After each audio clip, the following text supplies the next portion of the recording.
What do you see when you hear the name Roger Elliot? For many, the answer is quite clear. He was a murderer, a misogynist, a self-declared supreme gentleman who posted a chilling manifesto before killing 6 people in Isla Vista, California, and then injuring more in a spree that ended with his own death. So that name triggers revulsion, and rightly so. Lives were taken, pain was spread, families were shattered. But here's the question that most of society really avoids, and that is, why do some people still admire him? Why does a name like that inspire horror in most people around the world, yet provokes reverence in certain online communities, particularly amongst the incels? And beneath that, what can we learn from the fact that someone so broken, someone so bitter, so warped, was once just a boy who was aching to belong? So this is not about sympathy. This is not about justification. Instead, it's about the truth. Because if we don't understand how someone gets to this place, we leave the door wide open for others to walk through that same pattern and that same path again. So we need to go back, not to glorify this story, but to break it open, to expose the fault lines and to trace the pain, and to ask the hardest question of all. And that is, what if the monster that we remember was, first of all, just a boy who no one really saw? Elliot Rodger was born in 1991 to a British filmmaker and his Malaysian mother. And in his childhood, by many standards, it looked quite privileged. He had luxury cars, Hollywood parties, designer clothes. But privilege on the outside does not always translate to connection on the inside. See, from a very young age, Elliot, he felt out of place socially. He felt awkward, he was often isolated, and he was deeply preoccupied with how others perceived and saw him. So he began forming some rigid beliefs about status and about beauty and about masculinity. Popular boys had value and girls were prizes to be won. The world was like a hierarchy to him, and he felt trapped at the bottom of it.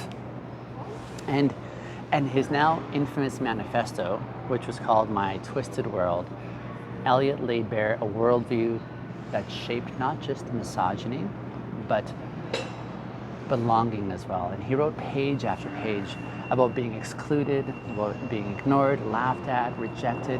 He described watching couples kiss and touch and walk hand in hand while he sat alone, seething. And over time, his pain calcified into rage. But before it became rage, it was actually a hunger. It was a hunger for love, hunger for touch, hunger for affirmation, for identity. And that hunger was not evil. It was actually human. But unattended hunger can rot over time, and that's exactly what happened in his case. So let's pause here, because this next part is really critical. You see, so many people dismiss Elliot Rodger with a wave of a hand, saying he was just crazy, he was a narcissist, he was evil. But when we do that, we in essence reduce him to a caricature. And in doing so, we blind ourselves to the reality that hundreds of thousands, perhaps even millions of young men feel like he once felt. They may not act the way he did.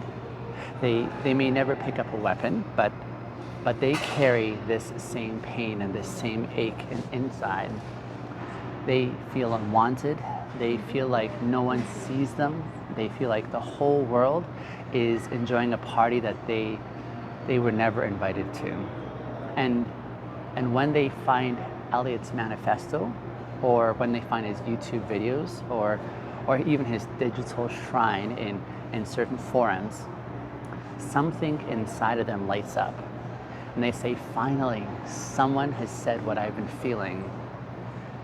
And that's how admiration is born. Not because people want to be murderers, but more so because someone has finally put their pain into words. And that is the danger of ignoring the emotional root beneath the rage. You see, Elliot didn't start with hatred. He started with heartbreak. But heartbreak alone doesn't lead to atrocity. See, something has to happen in between heartbreak and the atrocity. That in between part right there is where things get a bit complicated. It's where longing meets entitlement, and where rejection turns into blame. Where pain demands not just comfort, but conquest as well. So as Elliot's loneliness deepened, he didn't reach out for intimacy. He instead reached out for superiority. He started to believe that he was owed affection and that women should desire him, that their refusal meant something was wrong with them. And that's when that ache twisted into this ideology. And so he started using phrases like the friend zone, or alpha males, or inferior genes. And he fed on online forums that validated his self-image. That he was brilliant but ignored, he was noble but rejected, he was destined for greatness, if not for the shallow tastes of the women around him. And so he crafted a persona. The supreme gentleman is what he called himself. He was polished, he was poised, he felt himself elegant and deserving. And he believed that his pain gave him license to dominate. And that's when heartbreak became hatred. So let's take a quick breath here, because it's easy to recoil. It's easy to say, this is when he lost it. This is when the humanity side of him ended. But here's the hard truth. You see, the ideology was not born in a vacuum. It was nurtured in spaces that promised belonging, in forums that said, we see you, we resonate with you, we can relate with you. And there's chat threads that said, you're not the problem, it's them, they are the problem. And that's the false comfort of the incel ideology. It takes men who feel powerless and tells them that they're not only right to feel that way, but they're also righteous in their resentments. So Elliot Rodger wasn't the beginning of that narrative, but he became its martyr. And that's the tragedy that we need to name. Not just for his victims, but also for those following in his footsteps emotionally, especially if not violently. You see, he wanted to be seen. He wanted to be desired. He wanted to actually matter. But the path that he chose did not lead to connection. Instead, it led into carnage. And it never had to do so. It didn't need to go there. It never had to end in bloodshed. And that's the aching thought that haunts this story. Not just because lives were lost, but because somewhere in the midst of it, there was another ending that was possible. It was one where Elliot found help, found healing, found something that was stronger than the myths that he built his identity around. But you see, to imagine that alternative ending, we have to first examine what was missing. Not just in his life, but in the society that was around him as well. Because the truth is, Elliot wasn't just failed by his own beliefs. He was also failed by a deafening silence. We live in a world that trains boys to suppress their feelings, to measure the worth by conquest, to interpret rejection as an emasculation, and to think of love as something that they deserve rather than something that they build. And when those boys don't find connection, we offer them what? Like more silence or mockery, maybe a gym membership. That's there's a very little cultural infrastructure to catch lonely, angry, disillusioned young men before they spiral. And there's therapy, sure, but if only this person would ask for it, we say, right? There's medication, but only if they admit that they're struggling. There are conversations about masculinity, but they often feel it more to these individuals like accusations. So where do people like Elliot go for help? Well, for most, they go online, and that's where Elliot went as well. By the time he was in his early 20s, Elliot was completely immersed in this internet culture. He watched others living a life that he believed that he deserved. And he couldn't understand for the life of him why it came so easily to them and not to him. And that confusion turned into resentment. And that resentment needed a target. And so he started blaming women. And then he started blaming men.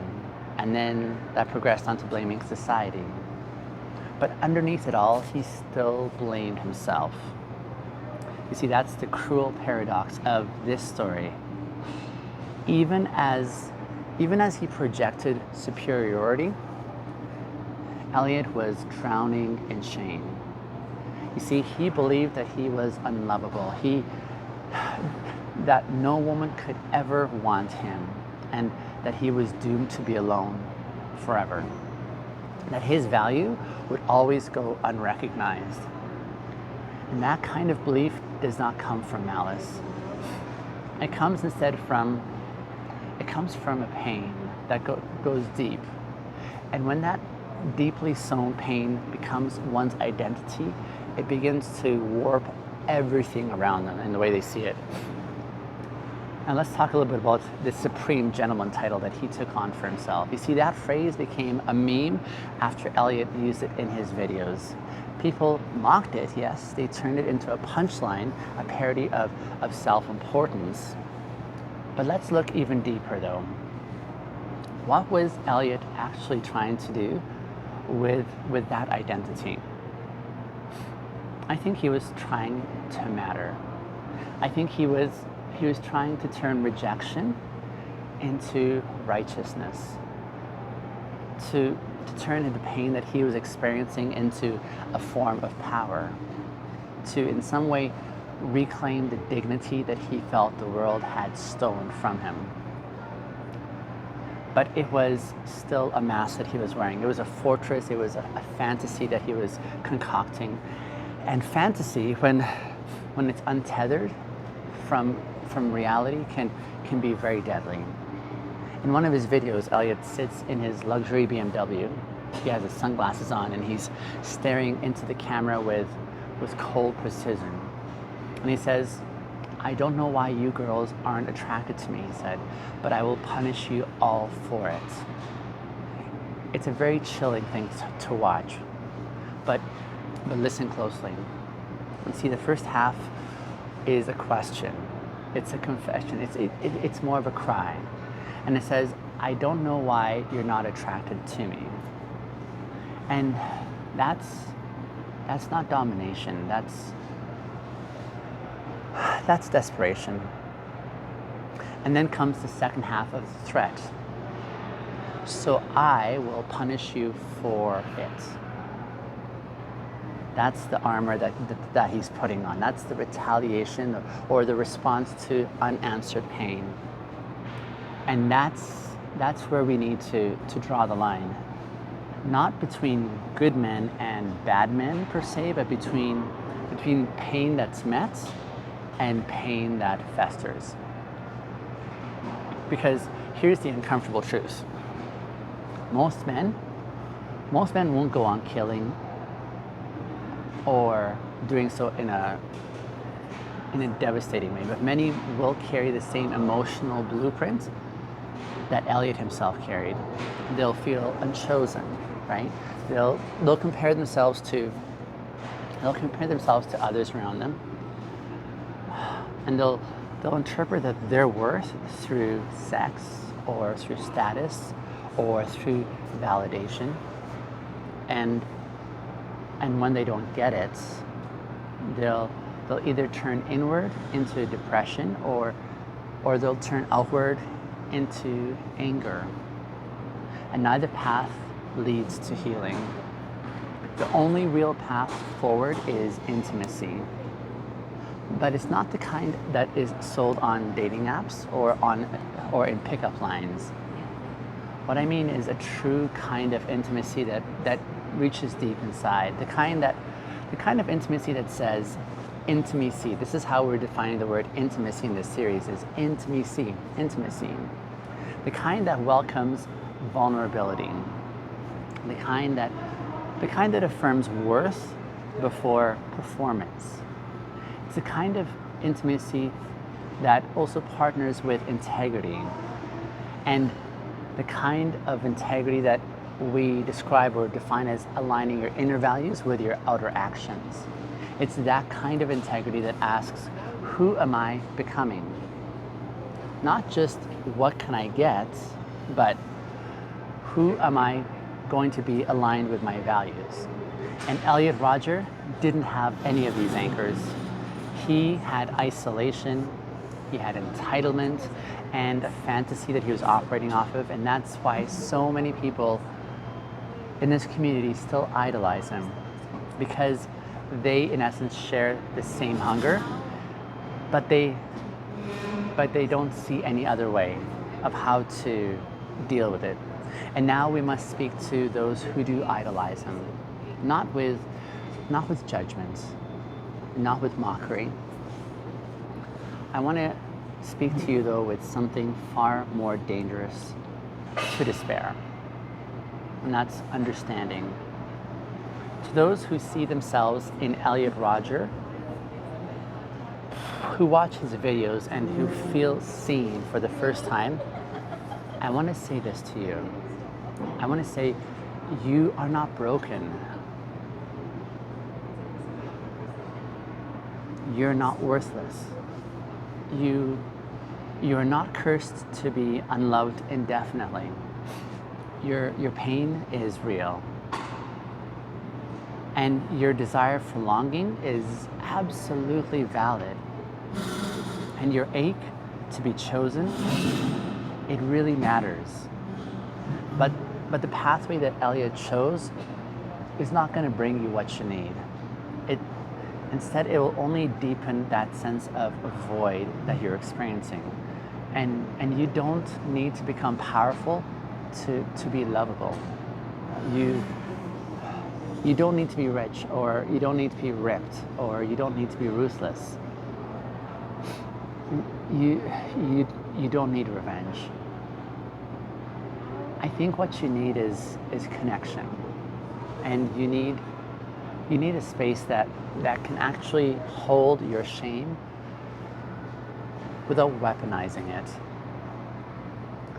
You need people who will not mock your desire to be wanted. That's a beautiful human desire to have. You do need truth that doesn't belittle you, but also doesn't lie to you as well. See, Elliot never found that, but there's still a chance for you to be able to find it. You still can. I want to talk a little bit about the culture that shaped Elliot Rodger and the one that we're all still swimming in. You see, we live in a world that is saturated with performance. Our value is tied to visibility, and our worth is measured by who wants us, who chooses us, who affirms us, especially for men. Especially for men, these expectations are crushing. You're told to be confident, but never needy. You're told to be desirable, but not desperate. You're told to be successful, but effortless, right? You're told to be dominant, but gentle. You're told to be wanted, but never wounded. And it's a constant tightrope that we're walking.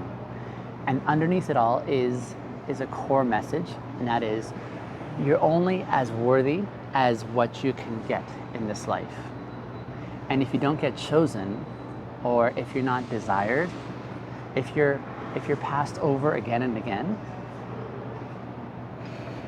then maybe you start to believe that you don't actually matter, that you don't really have that sense of worth. And this is the exact lie that Elliot swallowed. And it's one that so many others are also still choking on today. In his writings and in the videos that he made, Elliot Rodger repeatedly expressed confusion about why women weren't interested in him. And he believed he was doing everything right. He was dressing well, he was staying clean, he was driving a nice car.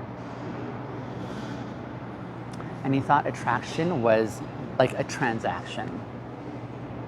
I present myself in a certain way, he thought, and so then you are supposed to give me love. And when it didn't work out according to that script, he didn't question the formula. Instead, he questioned his own humanity. And then he questioned the humanity of those around him. And this is how objectification is born. Not just of others, but of oneself as well. Elliot didn't just see women as people with autonomy. He also didn't see himself as someone who was worthy of love without performance. He believed in some sense in a world that had roles that people played. So men were the go-getters and women were the givers. He, as the neglected prince, believed he was owed, and they were the cruel gatekeepers who refused to give.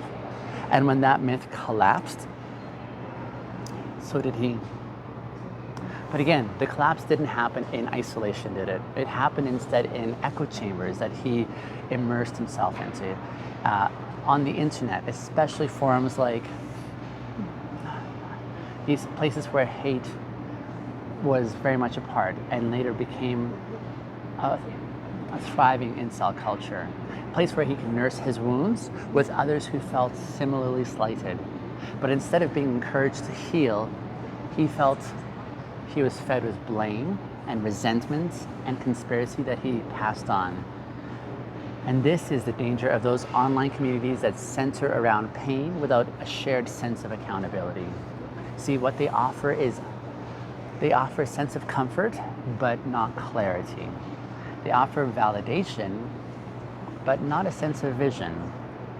And ultimately they offer belonging at the price of bitterness. And so Elliot found a place where his darkest thoughts were not just tolerated, they were in essence celebrated.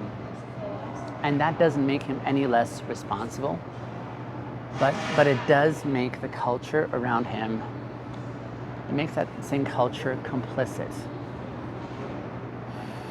I want to zoom out a little bit now. You see, Elliot Rodger isn't just a person. He's become a symbol, if you will, for this whole community. For some, he's the face of entitled rage.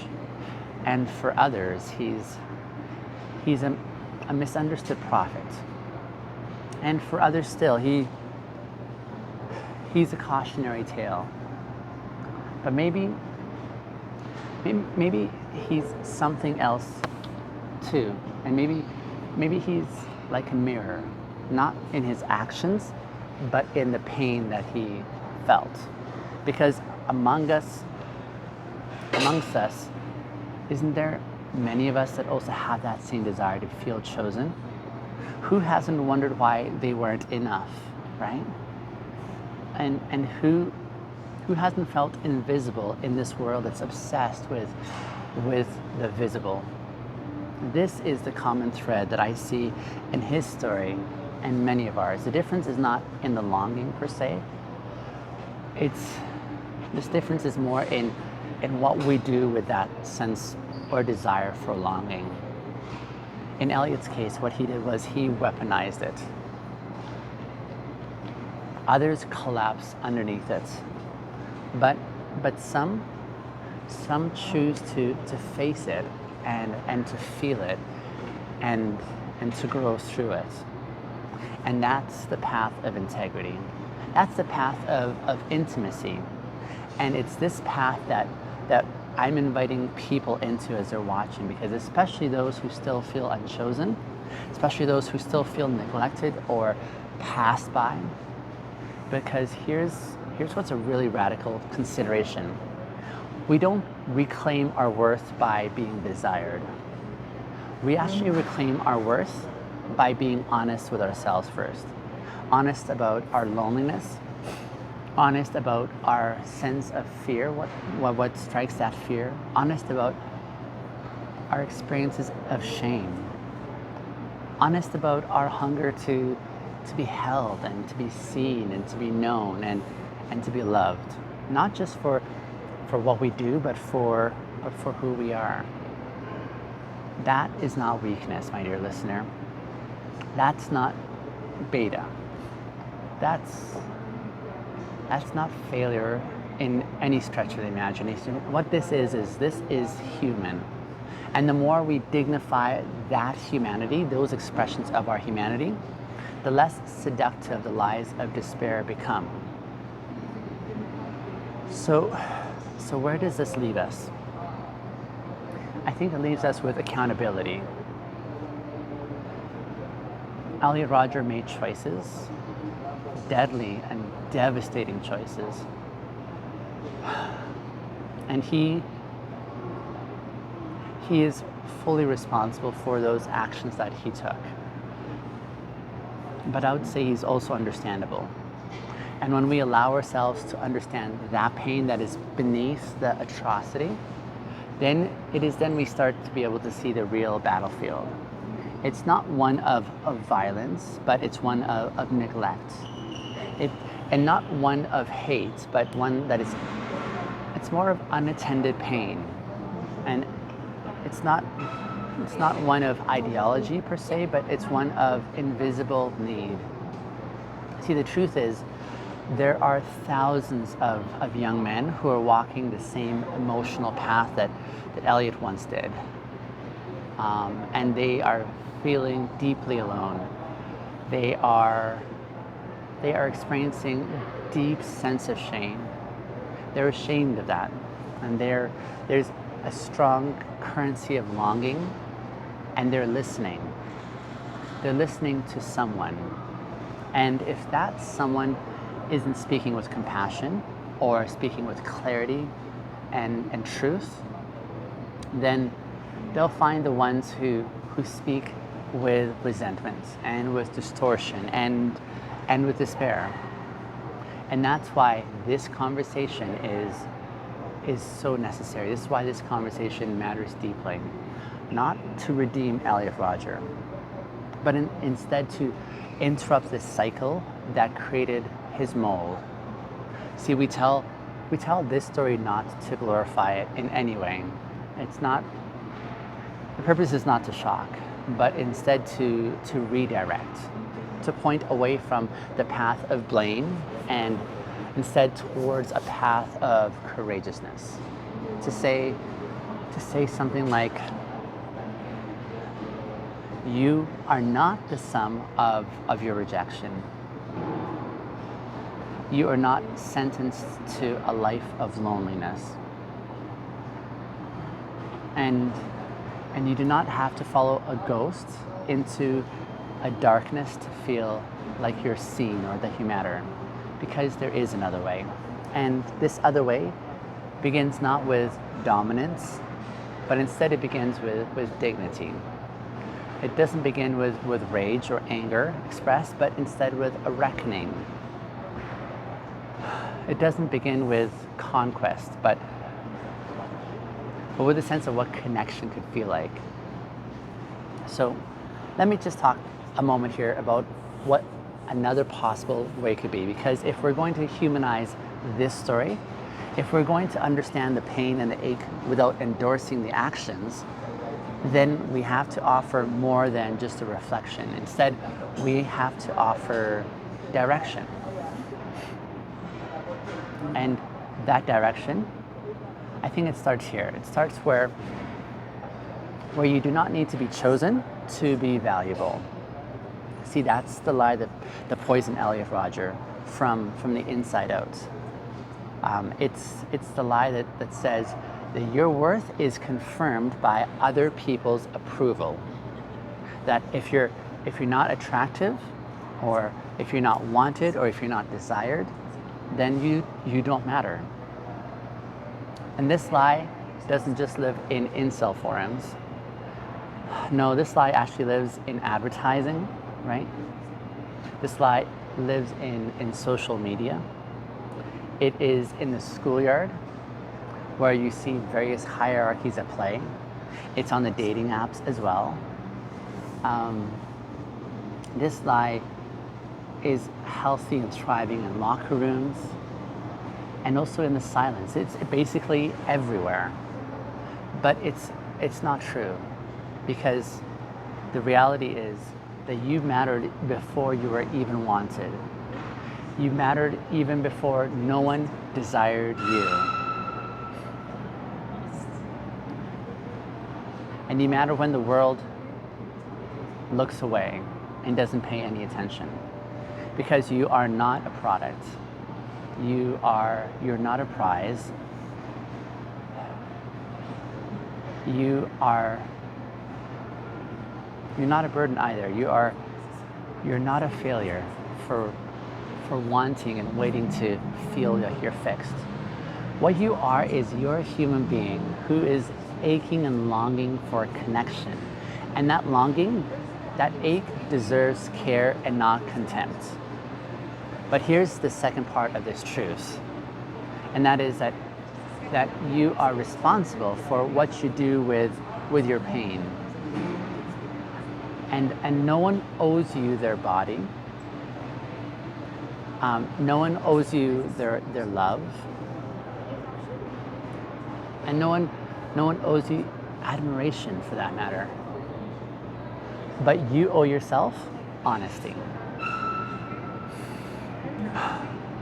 You owe yourself integrity. You owe yourself a chance to live a life that's not shaped by bitterness. See, that is the work that Elliot never did. But unlike Elliot, you have that opportunity to do that still. You can name your pain without letting it harden. You can grieve what you haven't had without resenting those who do have it. And you can stop looking for power and instead start looking for presence. My dear listener, you can choose intimacy. Not a performative closeness, and not a manipulation of any sort, not any kind of seduction to try and get intimacy. But it's a kind of intimacy that actually begins with you, the kind that says, into me, see. And that is such a courageous option for one to choose, even when it's awkward, even when it's hard, even when it hurts. And this is where society has to step up. We have a role too, because we're failing millions of young men who are starving for connection. We mock their awkwardness. We pathologize their expressed needs. We weaponize their shame, and we tell them that they have to man up.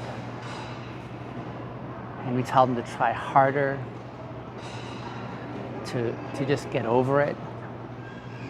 But what if we tried something different? What if we tried something else? What if we tried to make room for emotional honesty without the ridicule? What if we listened, not to validate the delusions, but more so to to dignify the wound that is underneath these expressed pains. What if we modeled healthy masculinity that's rooted in connection and not conquest? What if we taught boys that vulnerability is not weakness, it's actually wisdom? And the only way to stop more Elliot Rodgers from forming isn't through fear, it's instead through transformation. So let's revisit the boy behind the atrocity just one last time, shall we? Elliot Rodger was not born violent. He became that way slowly, painfully, and with many missed exits along the way. He, in essence, became a symbol and a warning, a tragedy, if you will. But before all of that happened, he was someone who wanted to be loved. And that does not make his actions forgivable in any way. But what it does do is it makes them understandable. And that understanding might be the most powerful tool that we have. Because when we name the pain, when we name the ache that is underneath it all, we can actually start tending to it. When we actually see the patterns at play, we can have the ability to interrupt those patterns. And when we honor the humanity that's beneath the horror, we don't excuse the outcome, but we begin to change the inputs. You see, this isn't just about Elliot Rodger. It's about every young man who's still wondering if he matters. It's about every boy whose loneliness is growing legs. It's about every heart that is learning to turn its pain into armor. And to them, I want to say this: you're not doomed. You're not disgusting. You are not alone. You are worthy of love, not because of how you look, or what you achieve, or who wants you. You're worthy of love because you are here, and your story does not have to have the end the way that Elliot Rodgers did. You can choose a different way. You can build something far more beautiful. That's something that's far more honest and probably tangibly far more human. This is what the bridge back to us is all about in this series. It's not about defending what can't be defended. Not at all. It's not about coddling harmful ideas. But it is about building understanding where there's been only fear in the past. It's about returning to us and to our shared humanity. It's about returning to the truth that none of us gets out of this isolation alone. It's a call to be courageous, because it takes this kind of courage to face the pain instead of burying it deep under it. My dear listener, it's an invitation to become whole, not through force, but through honesty. So let's not wait until someone else explodes. What would it look like for us to begin listening now? What would it take for us to speak to those who don't feel like they've been seen now, or to connect with those individuals now? Because the cry to be chosen is not a weakness. This is a cry that reminds us that we're made for connection. And when that cry is met with compassion and not contempt, we're in essence giving people a chance to heal before they get to that breaking point. I hope that you I hope that you'll find this bridge back to us.